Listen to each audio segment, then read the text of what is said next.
You can read any of these books and you get the data and the info, the step-by-step on how to buy multifamily. But it's not so much the tactics that I think people need to learn, is they need to learn the mindset behind what it takes to run a big company and to grow and to scale and to lead and to manage and to inspire and to set culture and vision and all that. And I think that comes over time.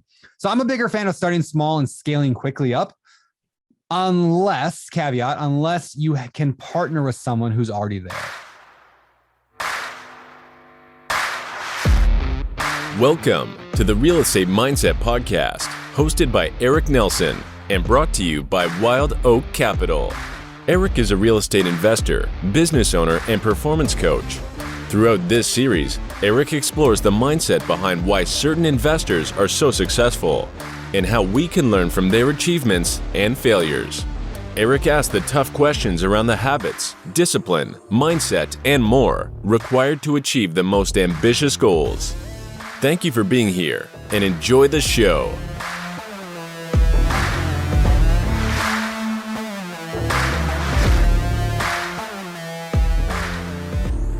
Hey everybody, welcome to the Real Estate Mindset Podcast. This is your host, Eric Nelson, and today's guest probably doesn't need a lot of intro, but very pleased to have Brandon Turner on the show. Brandon, thanks for taking the time. Dude, Eric, this is exciting. I've been looking forward to this since the moment we were sharing a long line at some coffee shop in Dallas. So ever since that moment, I've been waiting for this moment. So thank you for having me. Yeah, me too. I got lucked out with a long coffee line. I got to chat with you for a bit. So very cool. Again, thanks for being here. So Brandon, I know most people probably know, but there's going to be some listeners who maybe don't know who you are, your background. So if you could give us kind of the 1 minute Brandon Turner background and what led you to where you are. Sure, man. So I got into real estate when I was 21, kind of an accident. Like I bought a house because it was cheaper in my area to buy than rent. And they were just giving out mortgages to anybody. So like I had a friend who was like, just buy a house. And so I did. And I rented the bedrooms out. And I didn't know much about real estate. I just knew like if I rented the bedrooms out to buddies, I could live for free. So that's what I did. Rented the bedrooms out to some buddies and eventually kicked the buddies out, moved my wife in because we got married. And kind of discovered in that process that I really liked real estate. It kind of fired me up and I got it. Like I don't get stocks. I don't get NFTs. I don't get any of that crap, but I get real estate. Like it makes sense to me. So I jumped all in, started flipping houses, started buying rentals, small multifamily, mostly a little bit of flipping. The market's crashing 07, 8, 9, 10, 11, 12. And somewhere in that process, I just kept acquiring units until I was like 27 years old, had $3,000 a month in passive income. And I was like, all right, I'm retired. And so I sat on the couch for a while until I got bored and started doing the BiggerPockets podcast. And that, I guess from there, we just ramped it on up. Yes. I mean, it's funny because you sort of stopped there, but there's a long road. Yeah, there's a lot. So I guess I'm going to dig in a little. So yeah, that was first phase. And then first phase. Yeah. Later. So then let's go to phase two. All right. So what did you do? I feel like I kind of lived in that small multifamily space for like 7 years, 8 years, while I was building BiggerPockets and the podcast and all that. And then like a few years ago, I went to a conference, a real estate conference that was for multifamily owners, and everyone there was doing so much more than I could do or than I was doing. And I was like, totally like both inspired, like, wow, look at how great they're doing. And then like kind of ashamed, like I don't deserve to be here because like I'm not doing as much as any of these people. And it really let me kind of got me down this line of thinking of like, I could do more and I want more. Now, I'm not saying like doing more makes anyone happy, but I love the idea of like stretching what I'm capable of. Like, that's why like I randomly like will sign up for like a triathlon or I'm doing jujitsu now. I just like the idea of like doing something that's hard and stretchy. Now I wasn't doing it in real estate. So anyway, I decided I'm gonna just go all in on this. I'm going to build a team. And so I built a team. And so if you look at my real estate career over the past 15-ish years, the first 12 of that, I had acquired up to 100 rental units. So I had 100 rental units. And today I've got a little over 3,000. So it was definitely like an exponential growth. Most of those 3,000 are in mobile home parks and some apartment complexes. I think I have 5-ish apartment complexes in there. So yeah, it's been a wild last few years as I kind of ramped up. Yeah. I mean, so there's a lot in there. First of all, like the stretch thing. So I think you and I have a kind of a similar story in the way that we started. I bought a house in college, ran into my buddies. It just made sense. Plus I got a loan I had no business getting, and then got into small multis. and then most recently into like multifamily syndication stuff. So I guess, what was the switch? Because there was, you were obviously very successful with single families, that type of thing. So is there a time that really kind of like flipped your brain? Is it that conference you talk about, or is there some other things where you're like, you know what, let's go bigger? Yeah. The conference was a piece of it. There's a little bit more happened around that time. If I want to expand the story a little bit, is I went to Nashville, Tennessee, right around the same time. It was like a month earlier. And in Nashville, I hung out with a buddy of mine who owns a music production company. Like they record artists and they write songs and stuff. Anyway, so I go there and I hung out with him for a day in his studio. And I was so blown away by like what I saw there. What I saw there was like a small group of like top performers. Like most of them have won Grammys, like top performers, best of what they do, having a great time doing fulfilling work that was like camaraderie. And I was like, that is so cool. Like I couldn't identify what I wanted in life until I saw that. And I was like, that is what I want. And so that was like kind of like okay, how do I build a team? How do I make this a team sport like basketball instead of a single sport like tennis, right? I wanted the team. And so that led right into the conference. So it was kind of those two pivot points. I was watching what like Grant Cardone was doing. I was watching what Joe Fairless was doing, Michael Blanc and a few others, like where they were using their platform as a way to raise money, as a way to buy big real estate deals and to attract talent to work for them. And I was like, that's genius. Like it's like the ultimate leverage. And so that's what got me kind of shifted my mentality into that. Yeah, it was cool as when you saw that you already had a massive platform, Yeah. So you've sort of been working and then you're like, oh, you know what? Actually, I'm halfway there. I've done a ton of this work. So my next question will kind of lead into that. Is basically like, when I talk about my branding, a lot of times I will say, look at Beardy Brandon. Like go to Instagram and look at it, because you're the like mark of consistency, in my opinion. And I hear that answer a lot. It's like, it's hard to be consistent. So do you find it hard? Are there days where you're like, I have to record more videos? I mean, I guess what I'm driving at is, what is there a secret sauce to being consistent, or you're just that type of person, or, is there people helping you out? I mean, what's sort of your secret there? Yeah, I'm the exact opposite of consistent. I'm the most like inconsistent person. I'm terrible at doing anything ever in life. And so I've had to find ways to hack my way. I don't think that's quite true, but yeah, no, I have to hack my way to doing anything. I'll give you an example. So I really want to do jujitsu, right? So like a year and a half ago, COVID's coming down. I want to learn jujitsu. So I show up to a gym, like the whatever, the academy. And then I went home, and then I came back another time, and then I went home. And then I just didn't go back for 4 months. Cause like, if it's on my own willpower to do anything, I'm not going to do it. I did the same thing for the gym. I've done it with running. I've done it with anything in my life. I start businesses. I just run out of steam so quickly. And so what I've learned though, is as soon as I get somebody else whose job it is to make sure I'm consistent, then I'll actually get it done. So for example, I hired a guy who's a black belt jujitsu instructor. And I said, show up at my house 3 times a week, bring your mats.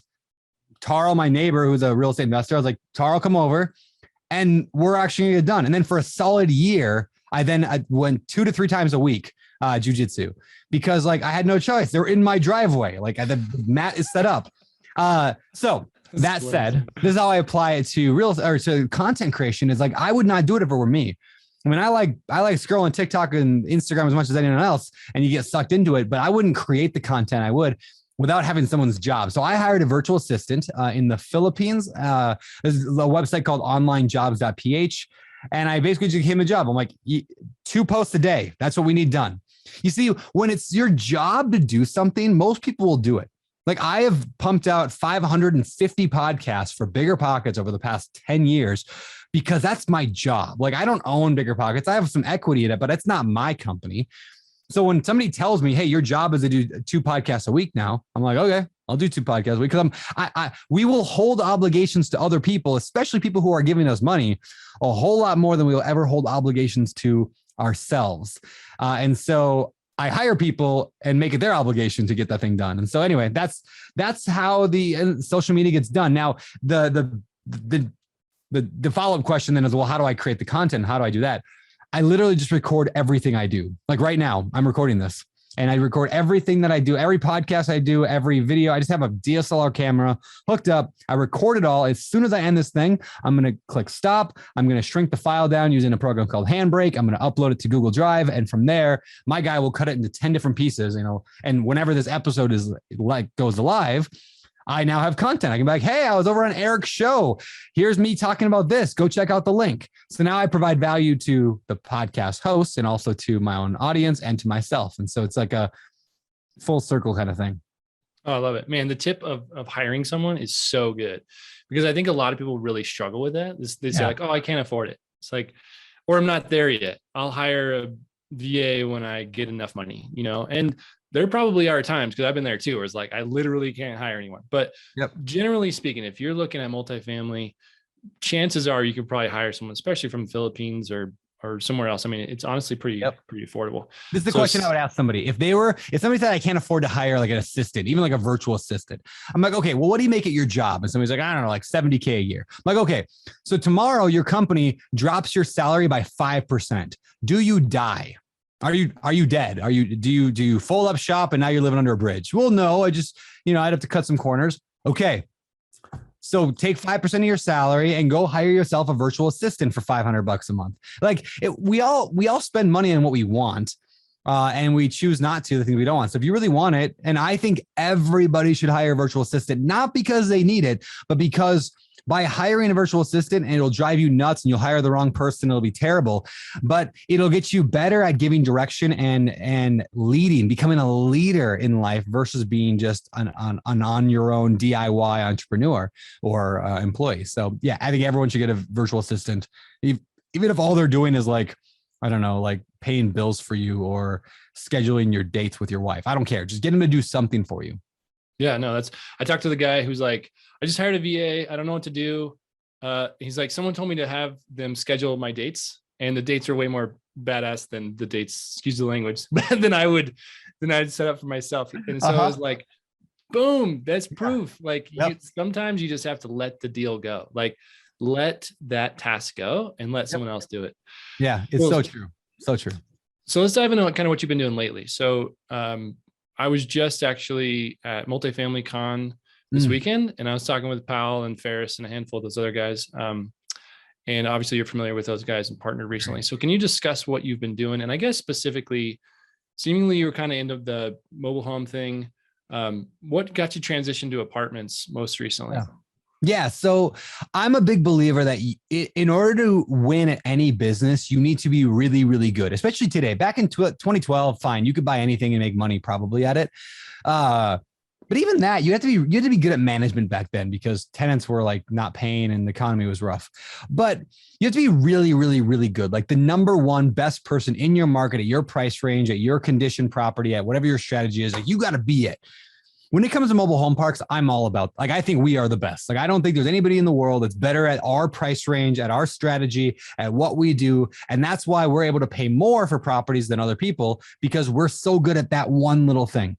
So when it comes to apartment complexes, I love the idea of apartments. I mean, I just wrote a book, The Multifamily Millionaire. It's all on apartments and multifamily. And I've done a lot of multifamily, but never like the 400 or 500 unit properties. Like that's never been my thing. I want to. And so I could just sit and study all day long, or I could go and partner with people who are the best and the greatest people at that thing in that market and that niche and that strategy, and just partner with them. So that's what we decided to do at Opener Capital. We're really good at raising money. I can raise money pretty quickly because I've got a lot of followers. That's like my unique competitive advantage. But I couldn't. I mean, I'm not the best at apartments. Now, I think I'm getting pretty good at them now that we've done, I don't know, a handful of apartments, but we partner with people. We bring a lot of the capital, a lot of a few other things that we bring to the table as well. And then we partner together and we buy big, stupid, big deals. Yeah, that's so cool. And it's been kind of fun, honestly, as a spectator, because like to watch that progression, and then, to know Ben and Ferris a little bit, know what they do. I think that they're excellent. It's great guys and they're doing a great job. So for you to partner up, again, this is something I want to hammer, is partnering, because I was so against it for too long and it was a waste of time. I wish I would have partnered with good people so much faster. So, and it seems like you just closed another mobile home park recently as well, if I remember right. I think I actually closed yesterday or today on something. And, yeah. It's pretty awesome when you forget the day. When was the notary at my house? I know it is a lot of notary. It's like every week there's a notary at my house. Yeah. We close like one every other week on average, probably, a property of some kind. So it's moving, but awesome. Yeah, it's fun. We had to build a big team for it, and it's just cranking, and everything's kind of firing on all cylinders right now. Right on. Cool. Let's talk about your book a little bit. So can you share, motivation behind it, share a little bit about it? If readers haven't or listeners haven't heard of it, maybe pitch it a little. Yeah. So, I wrote a book a few years ago called The Book on Rental Property Investing. It was just all rentals, single family mostly, and like small multi. And it was kind of like it was a very broad book. But like I said, I'm a big believer in being like really, really like the best at what you do in your market. And so I wanted to write a book originally on like small, like specifically on small multifamily, like duplex, triplex, fourplex. At the same time, I was talking to my buddy Brian, who's my business partner, and he's like, I really want to write a book specifically on large multifamily, like 20, 50, 100 units syndication. And I was like, well, I kind of want to do that too, because we're kind of doing that. And so we're like, well, what if we just write it together and make it just a book on multifamily? So that's where it started. But then we realized very quickly, there is a big difference between buying a 100-unit property with a syndication model and buying a duplex, right? A very big difference. So we basically were like, all right, well, why don't we just write two books, one on small multi, one on large, and just the whole entire point of the book is this is how you do multifamily. And if you want small, you read volume 1, and large, you read volume 2. And it was a wild adventure to write it. And I learned a lot in the process, and it was fun. So hopefully it's helping people buy some big multifamilies or small multifamilies. Yeah, that kind of leads into my next question. So you hear some people, especially at conferences, say, I wish I would have just jumped right to syndication. I wish I would have just jumped in big. And I'll wait to give you my opinion, but I'm interested to hear what your thoughts are. If someone's kind of starting out, they have a lot of excitement around it. Yeah. Everyone's a little different, but what's your kind of general advice? I mean, scale wise, when do you scale? Well, it's kind of like bench pressing. Like the first time I went to the gym, I really wanted to lift that 800-pound bar, with all the weights on it. So I just lifted 800 pounds my very first time. I'm just kidding, right? Because like you have to build up to the heavy weight, right? The same is true. I think that's my opinion. Is multifamily is you really need to build up the skill set, and it's not necessarily like skill set like that you can get from a book. Like you can read The Multifamily Millionaire Volume 2. You could read Michael Blanc's book. You could read Joe Fairless's book. You can read any of these books, and you get the data and the info, the step-by-step on how to buy multifamily. But it's not so much the tactics that I think people need to learn, is they need to learn the mindset behind what it takes to run a big company and to grow and to scale and to lead and to manage and to inspire and to set culture and vision and all that. And I think that comes over time. So I'm a bigger fan of starting small and scaling quickly up, unless you can partner with someone who's already there, because then you're going to learn from them and you're going to just naturally adapt to their mentality and their mindset. But yeah, the mindset thing I think is important. You don't want to lose. I mean, you lose 5% of a deal on $100,000 property. Yeah, you got to work some weekends to make that up. You lose 5% of $100 million deal, and you're getting sued by your investors. So the stakes are much higher. What are your thoughts? Yeah, I think almost exactly the same. I think I wish I would have partnered sooner. Yeah. And I that is true. I wish I would have taken on partners to scale quicker, but I wouldn't take back the single families, the small multis, the ones I was managing.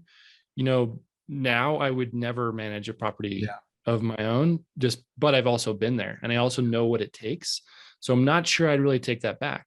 But I like the idea of partnering with someone who's ahead of you as well. So I have to say, I kind of feel exactly the same. I think, a lot of people think differently than me on that, but the reality is there's some serious lessons learned. And Joe Fairless's book, honestly, it's a great book. It's a great handbook is kind of how it's written. Yep. But man, there's a lot in there that's between the lines. You'll never learn until you do it. So yeah, you won't know until you do it. And if you do it without knowing, you could lose a lot of money. So I think the difference for me, and I talk about this actually in the book, The Multifamily Millionaire, is like there's a range here, a scale. Like you could stay small forever, and there's nothing wrong with that. You could buy single family houses and duplexes your whole life. But if you're not happy there, or you're like me, you like growth, and you like that setting the bar higher all the time, then it's important not to live in your comfort zone, right? Like there's like the comfort zone and then there's like your stretch zone. That's where like maybe I bought a duplex and then, okay, next time I'm going to buy a 5 unit. And then, okay, now I'm going to stretch into a 10 unit. Now I'm going to stretch into a 50 unit. Like that's totally cool. But if you just keep buying duplexes because that's where you feel comfortable and you don't really like it and you want more, but you're too afraid to go big because of that, that's where I think there's a problem. I think that's where you need to kind of dig down and look at yourself and have some self-awareness and say, why am I afraid to go bigger? Maybe I can go from a 2 unit to a 4 unit and let's see how that goes. Oh man, I'm gonna take a page out of your podcast book and tell the listeners to like go back Right. and listen to that again. Yeah, it's so good. I mean, you nailed it. It's like the growth comes from the stretch zone, you know? Yeah. So yeah, that's absolutely true. And I started this podcast for the mindset reason was I'm living proof. My mindset needed to change before I could actually experience better success. And so I love what you said there. It's actually kind of a good segue. So I've got a handful of questions. Second part of the show is about mindset. I have a feeling you and I might ramble on quite a bit. That's totally fine. I love this topic. Me too. So the first question is, do you have a morning routine? Yes. It's changed a lot in the last couple of years. So I was a big Miracle Morning fan. I love the Miracle Morning, Hal Elrod's book. And I used to get up really early. And then I found out after a while, I'm like, man, I'm just like not hanging out with my wife anymore. And like, we used to like watch movies that night. Now I'm falling asleep so early. And I realized it's because I was waking up so early. It was great for productivity and it was terrible for relationship. So I shifted it a little bit. I went from like waking up at like 4:30 every day to now it was like 6 a.m. Then I had kids and that just went out the window. The first kid went out the window, finally got back onto a good routine.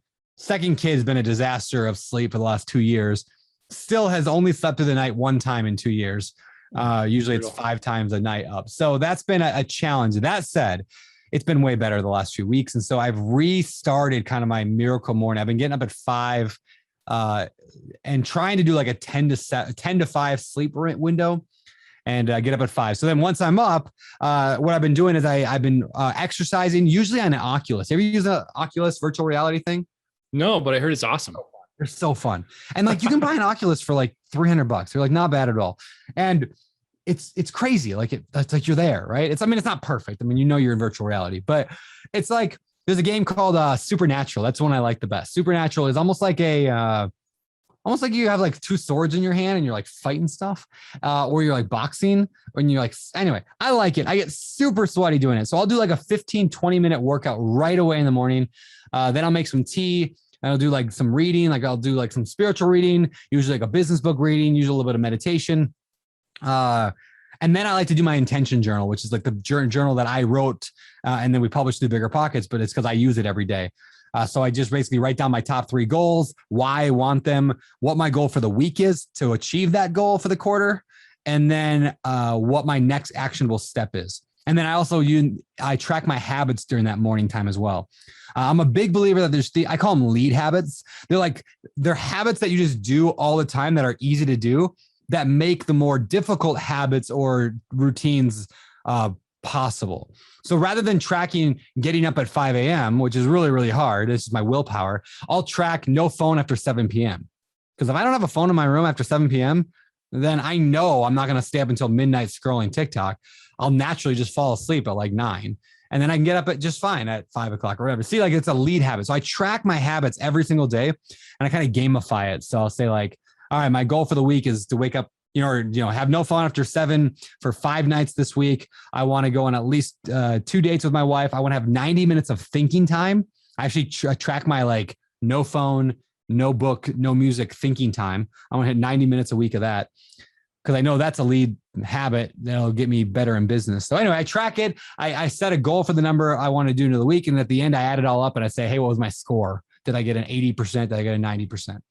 And that's kind of my morning routine. And then breakfast and off to whatever else I want to do. That's again, man, there's so much good like nuggets in there. So let's talk about the score. Let's say you get a 60. What do you do? I'm just kidding. I got some really good advice from a buddy in high school. He said, Brandon, he's talking about girls. He said, Brandon, if you can't reach your goals, just lower your standards. Which is the worst advice. Oh man. If you can't hit a 7, go for a 4. You'll boost your self-esteem. You'll be fine. There you go. But no, I always ask myself, and actually I do every week, I do like a weekly battle planning, I call it, where I sit down and go, what went right last week and what went wrong? Why did I only get a 60? And then I'll readjust for the following week. And I usually don't lower the score. I usually raise it. If anything else, I'm like, okay, well, I said I was going to do a 80. I only got a 60. Well, this week I'm getting an 82, and I'll set a new goal for myself. So I kind of have fun gamifying it. No, that's cool. That's cool.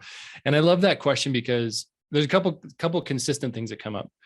And one, the most common is anyone with kids or young kids says what you said, because that's exactly what happened to me. I mean, super worth it, but mornings just got completely annihilated. Destroyed, yeah. With kids. Again, I mean, I wouldn't take it back. It's so good.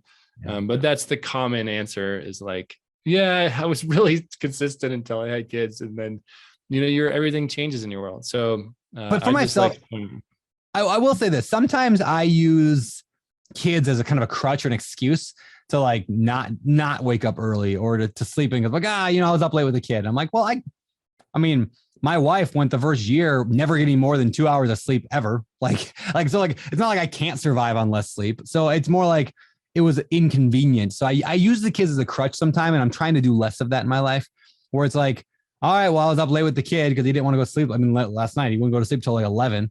And I could either say, because he didn't go to sleep till 11, I'm going to sleep in. But instead I said, even though he didn't go to sleep till 11, I'm still going up at 5. And in fact, I think that's what separates the people that I know that are just ridiculously successful, is that they do the thing whether then they want to or not. Whether outside circumstances change, they still do the thing. And it's one thing I'm working on in my life, is more of that. Oh man, so good. All right, next question is, what books are you reading? I know that you're a reader. What books can you recommend? Maybe I guess favorite books. Sure, I'll give you a few. I just finished a book called The 5 a.m. Club by Robin Sharma. It's kind of a Miracle Morning type book, but in a fable format. And I gotta tell you, this book drove me nuts to read it. It was the worst book I've ever read in terms of like cheesiness and storyline. It was just awful, but the information was phenomenal. I just wish I get it. People love fables. I was like, nobody talks that way. Nobody says that. Nobody would respond in that situation to that way, because it's like a story, right? I'm like, it's so unrealistic, but I'm like, oh, but that point was so good. I'm like, so the points he made, I think if Robin Sharma wrote that book and just made it into a business book, I would have been like, this is the best business book ever written. But because it wasn't a story, it just was cheesy, but I couldn't put it down because I was like, there's such gold here that I have to finish it. So 5 a.m. Club, I still would recommend it. It was good. It was just like the characters would talk to each other and say things like, all right, cool cat. I'm like, nobody calls each other a cool cat. Like, that's not a thing we people say. It's like, hey, cool cats and kittens. I don't know. That's like a weird. Anyway, all right, so 5 a.m. Club. Another one that I'm just reading right now that I'm really, really enjoying is called, I'm always reading a million books at one time. It's called 4,000 Weeks, Time Management for Mortals. That one's all about like how we view time and busyness, but in a very, almost more like philosophical way of looking at it. Like, rather than trying to optimize your day, it's like, why don't you just stop being sad about how busy you are? Instead of complaining about being busy, just accept busyness. So it's more of like almost feels like a spiritual feel to time management, or a philosophical feel. So 4,000 Weeks is a great one. Breath by James Nestor. It's all about breathing. That actually kind of rocked my world in a lot of ways. Whoa, yeah. What else am I reading? I got a whole pile down here on the floor, but I'll give you one more. The Power of Moments by Chip and Dan Heath, or Chip Heath and Dan Heath. The two brothers who write a lot of really good books, but The Power of Moments just was phenomenal. It made a big impact on our business and my life. It's all about like, people don't remember everything you do. They just remember these like magical moments that you interact with. And most people will forget you no matter what. But if you can interject little like magical moments, little surprises, little like clever things into their life, into your customers, into your clients, into your investors, whatever, they'll remember that stuff. And so, for example, we send coconuts. We actually buy coconuts we live in Hawaii. I live in Hawaii, so I live in Maui. We will find farmers who have extra coconuts. We will then buy them from them. We will dry them out. We will then paint them and write messages on them and then put them in the mail. You can actually put a sticker on a coconut. That's a true thing. And the postal service will mail a coconut as if it's a package. And so then, like, random like brokers will like open up their mailbox and there'll just be a coconut sitting there that's like from us. That's a magical moment. We came up with that after reading this book. We're like, and because of that, like brokers of like some of the top brokers in the country have my coconut with a message from me on their shelf next to their like all their awards and all this stuff, because we create these magical moments for them. So yeah. Oh, I love it. Yeah, man, it's so good. And I've actually heard you talk about speaking of like timelines and moments, because you also mentioned time management in there. I've heard you talk about like taking Fridays and either surf or basically like take it off. And then I heard you say in a podcast that sometimes you'd slip. Like if someone's like, hey, I want to record this podcast on Friday afternoon or something, it took some time to be like, no, that time is mine, or that's my thinking time or day off or whatever. Yeah. And so for me, I took a ton of that. It was like, I'm the type of person that's going to be quote unquote busy all the time. Yeah. I'm just the type of person, I think like you, I like the challenge and the stretch, but you can get a lot done in a shorter period of time if you only have a shorter period of time. If you got 6 hours, it'll take less. So can you kind of speak to that? I mean, you kind of still sticking to that Friday off thing, more time with your family, that type of stuff. Yeah, my goal is Tuesdays and Fridays off. Now, of course, today's Tuesday and here I am, right? So I'm not very good at it sometimes, but more like Tuesdays I leave open so I can then fill it with like a call or an important thing I want to do like this. Friday, I just try to kick off entirely. And again, I'm not always perfect, but again, so this actually goes back to what we said earlier. I am terrible at everything, including keeping my Fridays free. So I instead have to tell my assistant, Fridays are not available. Like I have to take them off, because if somebody asks me, hey, Brandon, I know you're off on Friday, but would you mind doing a podcast on Friday? I'd be like, oh, sure, let's do it. And then like Friday will come and I'm like, why did I do that?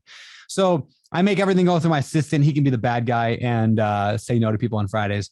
But yeah, man, I need, as a leader, as a business owner, as an entrepreneur, as an investor, like our wealth is generated through ideas and execution of those ideas. And so if we don't have time to generate those ideas and to solve the problems, like the bigger problems, then it takes space to do that. So anyway, I try to guard my Fridays pretty meticulously now. Oh, that's so good. And again, I was just at a conference and I've been to a handful, met you at one. And I think I'd like to ask people at the end, hey, what did you take away? And it seems like a lot of people will say like, oh man, those guys just think bigger. Like they're just thinking, and it's kind of like you described, is like, yeah, they probably took some time to cultivate that idea. And then it took a team to make that thing happen. So yeah, I love your thinking there. I actually deliberately, I schedule the massage therapist from the Four Seasons Hotel. She's like phenomenal. She lives out here in Maui. I have her scheduled to come to my house every single week to do a 90-minute massage, and I'm going to up it to twice a week. It's the most valuable 90 minutes of my week by far, because I'm stuck there. I can't move. I mean, it's cool to get a massage, but I'm stuck there with no phone, like eyes closed for 90 minutes. And the first 60 minutes of that, I'm like, just like all over the place, scatterbrained or whatever. It's the last 30 is like this magical moment where like all the scattered, like everything going on in your life finally like calms down after about an hour. And you like start focusing on like one problem or one thing. And then I got about 30 minutes of just like deep thought on that. You see, again, I will not do it if I just say, I'm going to take 90 minutes to go sit at the beach this week, or I'm going to go sit in my car for 90 minutes. I won't do it. I will go play video games or watch TV. But if somebody's at my house and she's like, hey, I'm here for your massage, I will actually get it done. That's that alone, that tip will probably make me tens of millions or hundreds of millions of dollars over my life from the things I've generated from those massages, just thinking. It's amazing. I would recommend every single person does it. Plus, there's a lot of scientific stuff about massages that like reduces all like your stress and elevates your this and that. It's crazy what it actually does for you, but that's ancillary. It's the mental break the forced mental break that makes the difference. Oh man, I think maybe I better be getting a massage. I don't know if my wife's totally on board, do it. I've never heard a person say, I wish I wouldn't have got that massage. Nobody says that. That doesn't happen. Yeah. I wish I didn't have an hour and a half to think about my business. Ugh. And like, yeah, it's expensive. Like I pay like $100 every $150 every time. Like, who cares? Like, it's all irrelevant for what you get from that moment. If you are an entrepreneur or a salesperson or anybody that has the ability to generate wealth in their own life, you need that structured time. And if you're like me and you just suck at everything in life, just get somebody else to show up and then you'll do it. Oh man. All right. So I've heard you talk about this. So I know you're answering my next question in one part of it, but the question is, do you have a coach and was that worth it? was it worth hiring a coach? Yeah, I believe in doing everything by myself. That's why, yes, I got a coach. I'm a big believer in performance coaching. Not necessarily like, you got to go get a real estate coach that's going to teach you what a duplex is, though I'm sure there's a time and place for that. But like somebody who like it's either a therapist or like a performance coach. If you got a lot more like personal issues, maybe a therapist is better. But I like a performance coach just to ask me the right questions. Again, it goes back to it's like it forces me to sit in a room and confront my problems and think the deeper thoughts, because I will not do it on my own. So if I pay somebody $1,000 a month to force me to sit on a call twice a month, those things get talked through. Plus, a great performance coach knows how to ask the right questions and offer just the right information when you need it, like to suggest things. I'll give you a great example. I was on vacation for like 5 weeks recently, and I came home from it, and like I gained like 15 pounds on that vacation. I just like stopped everything that I've been doing for years. I just like ate a ton of food, and it was great. I was on a cruise ship for part of it. It was awesome. And I came back, I'm just like so not motivated to like go back on like, don't eat anything, Brandon. And he said, well, have you ever thought maybe it's time to stop running away from certain foods and instead run toward something that you're excited about not eating those foods for? It's like a simple twist in mindset, right? One was, I can't eat that because that's bad. I don't want to go back to that. But he's like, well, what if you signed up for like a Tough Mudder or a marathon? Now you have a reason to get in shape because you want to perform better at that thing. So anyway, there was a good performance coach can like poke you and prod you and offer little suggestions. But most of what he does is just let me talk. And after 10 minutes of me talking, I'm like, oh, I guess I figured out the answer to that problem. It's great. You're like, so I have a coach as well, and he's so good at that.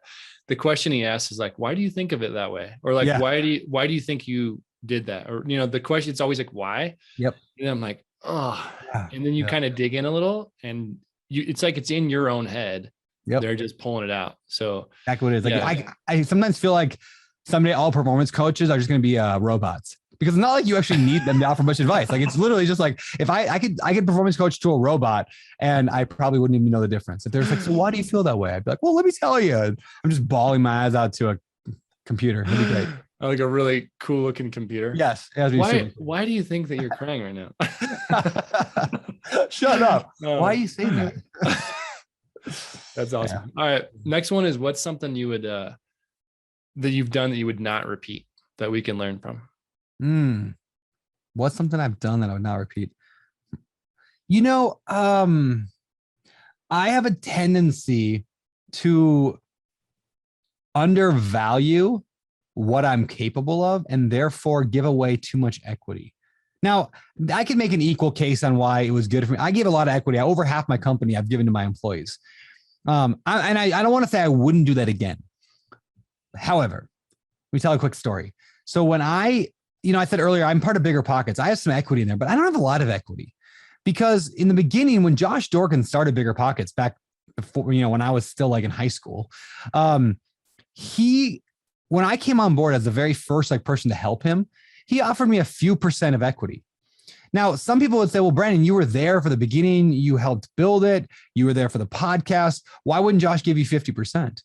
It's because Josh never viewed BiggerPockets as $1 million business. He viewed it as $1 billion business. So by giving me even more than 1%, even giving me 1% of $1 billion is a lot of money for an employee, right?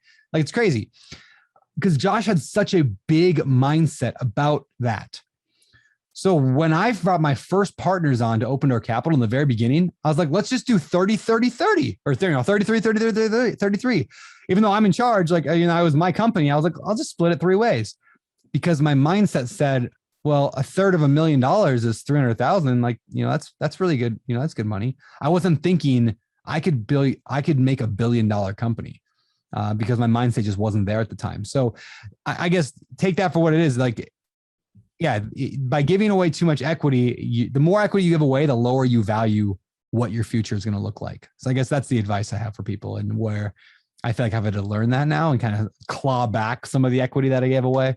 I had to kind of rework it and have a lot of awkward conversations. And so, give away equity sparingly. I mean, that's a huge tip. And I appreciate you being honest, because, at times that might just seem generous when in reality, maybe the values aren't the same. So again, I kind of appreciate your honesty there. So the next one, we've given a lot of these, but I always ask the question, what is a mindset tip that you can share with listeners? Yeah, I'll rehash what I told at BiggerPockets, the BP Con this year, and that's this. There are 4 mindset levels that I think entrepreneurs go through. The level 1 I call DIY, which is like you go and do all your own stuff. And by the way, when I say mindset, it's like your approach to solving problems. That's how I view mindset. So like level 1, DIY. I'm going to do it myself. I'm going to get in there and I'm going to flip that house by myself. I'm going to go buy that rental property by analyzing the deals, going to the bank, doing everything myself. The next level is managing the tenants, calling them at night when they don't pay their rent, all that. The next level is like what I call project manager, which is like, I'm going to hire my brother-in-law to go and take care of the maintenance. I'm going to look in the yellow pages, find the plumber, call the plumber and ask him to meet me over there to fix the plumbing leak, right? They're still in there, but they're not the ones physically doing it. That's another mindset level, which is the project manager level. Then there's a COO level, which is like, I'm going to build a company. I'm going to have a team that's going to take care of these problems. And COO company, like you can build a whole team and you're in there, you're building this machine, you're making sure everything's working right. You're meeting with your team heads, all that.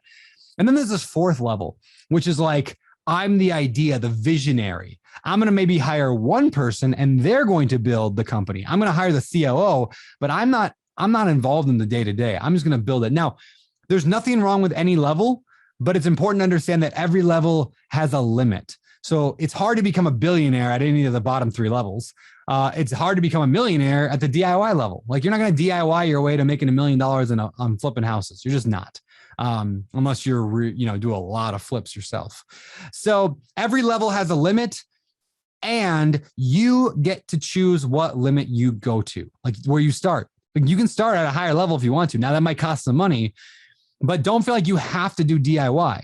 It's all mindset. Like if I was going to go start a carpet company today, I wouldn't learn how to stretch carpet. I would just go like buy a carpet business. I'm like, I'm going to start from another level. So recognize where you are, recognize where you want to get to. And the final tip is this on that. Whatever level you want to be at, wherever you feel aligned and you feel passionate and powerful at, like maybe you're like, I want to be COO of a business. Okay, fine. Who is a great COO or CEO of a company? Like who's a great person you can emulate? Or if you want to be like that architect, that visionary, that top level, who's a great one of that? I think of Elon Musk, right? So ask yourself, WWEMD, what would Elon Musk do? Or what would Richard Branson do? What would any of these, David Osborne, the guy who wrote Wealth Can't Wait and the Morning Millionaire. What is it? It's the Miracle Morning book about being a millionaire. Like, what would David Osborne do? I ask myself that question all the time. Like, what would Ed Milet do? So like, think of like somebody you respect that's already there and ask, what would they do? And then you shift your mentality, your mindset into that frame, into that mindset. And like, well, how would Elon Musk build a syndication business? He'd probably hire a really smart real estate entrepreneur to build it for him. Okay. So that's what I did. That's what I did. So I hired a bunch of really smart people and I'm trying to be Elon Musk. Oh man. It's a long way. You're doing really well. No, you're the Elon Musk of real estate. I got a long way to go, man. A long way to go.